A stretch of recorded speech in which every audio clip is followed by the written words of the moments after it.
everyone remembers Red Skelton's laughter.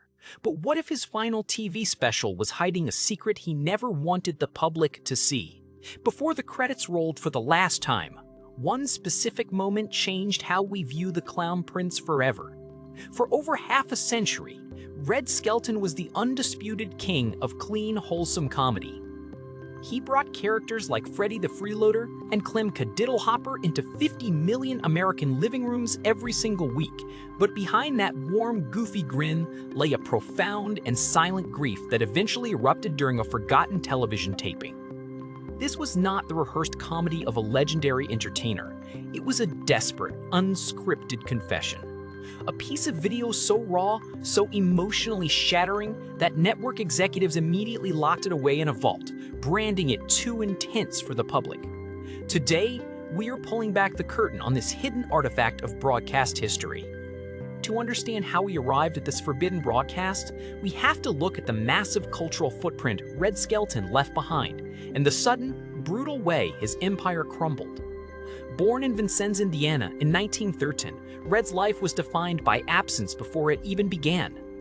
His father, Joe Skelton, a circus clown, died just 2 months before Red was born. Red spent his childhood in crushing poverty, selling newspapers on street corners at age 7, and running away with a traveling medicine show at the age of 10. He chased his father's ghost into the circus ring, onto the vaudeville stage, and eventually onto the airwaves of national radio.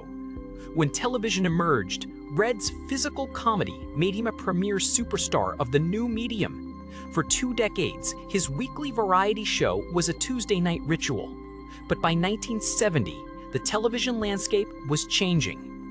In an event now known as the Rural Purge, CBS canceled highly rated shows that appealed to older, rural audiences, replacing them with edgier, urban-focused programming. Red's show was abruptly axed, leaving him deeply bitter and isolated. He retreated from the spotlight, refusing to let his classic episodes be syndicated, effectively erasing himself from television. But decades later, a rare opportunity for a comeback emerged on a rising premium network called HBO. They offered Red a series of farewell specials. This was supposed to be his triumphant return, a celebratory victory lap for a comedy icon. Instead, it became the stage for a heartbreaking breakdown. On stage, Red was reviving his classic characters, but backstage, he was a man falling apart. Red stepped away from his characters, walked up to the edge of the stage, and looked directly into the camera. There were no jokes, no silly faces, and no comforting punchlines. Instead, Red began to speak directly to the viewers as if the camera were a confessional booth, or perhaps his therapist. He spent nearly 15 minutes laying bare the deepest, most painful secrets of his life. But here's the twist that the studio executives tried so desperately to hide. The confession was not a spontaneous breakdown caused by old age or senility.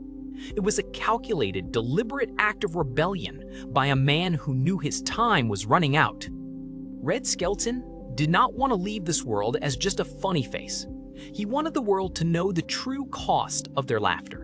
He intentionally hijacked his own special, knowing the cameras were rolling, to deliver a message that would bypass the network's censors and speak directly to the soul of America. And the secret he revealed in those hidden minutes is far more haunting than anyone could have ever imagined. What Red revealed on that tape was the crushing weight of the personal tragedies that had haunted his entire career. The most devastating of these was the loss of his son, Richard. In 1957, at the height of Red's television fame, his 9-year-old son was diagnosed with leukemia. Red was utterly devastated. He spent a fortune trying to find a cure, taking his son on a global tour to see the sights of the world and seek experimental treatments. But in 1958, just 10 days before his 10th birthday, Richard passed away. The grief nearly destroyed Red. Yet because of the relentless demands of a weekly television show, he was expected to go on stage and make 50 million people laugh just days after burying his child. In the lost footage, Red speaks about this impossible burden. He describes the agonizing paradox of standing in the wings of the stage, tears streaming down his face, listening to the roar of the crowd, knowing he had to walk out and play the fool. He admits that every time he performed his beloved character Freddie the Freeloader, he was actually projecting his own feelings of homelessness and emotional isolation. He felt like a beggar searching for scraps of love from an audience because his own home had been shattered by death.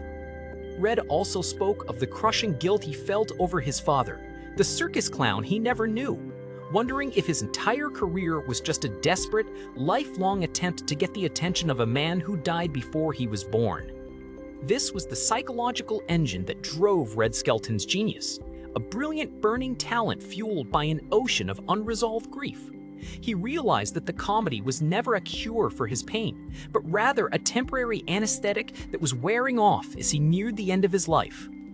To understand the technical and industrial side of this story, we have to look at how television networks operated during the transition from the golden age to the modern era. In the early 1970s, physical magnetic tape was incredibly expensive, and networks frequently recorded over older broadcasts to save money.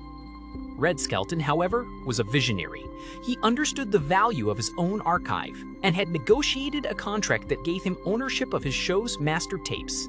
When CBS canceled his show in 1970, Red was so furious at what he perceived as a betrayal by the suits in New York that he threatened to destroy the master tapes. He kept them locked away in a private facility, refusing to allow them to be syndicated. This created a massive generational gap. While stars like Lucille Ball and Jackie Gleason remained household names through decades of reruns, Red Skelton faded into obscurity for younger viewers. When HBO approached him in the late 70s for the farewell specials, they were using state-of-the-art videotape technology. Red saw this as his last chance to secure his legacy. He used the high-definition cameras of the era to capture his final unfiltered thoughts, believing that even if the network didn't air them immediately, the truth would eventually survive. He knew that tape preserves everything, and he gambled that a future generation would find his confession and finally understand the man behind the makeup. In October 2024, that gamble paid off when the unedited footage was finally uploaded to Tubi.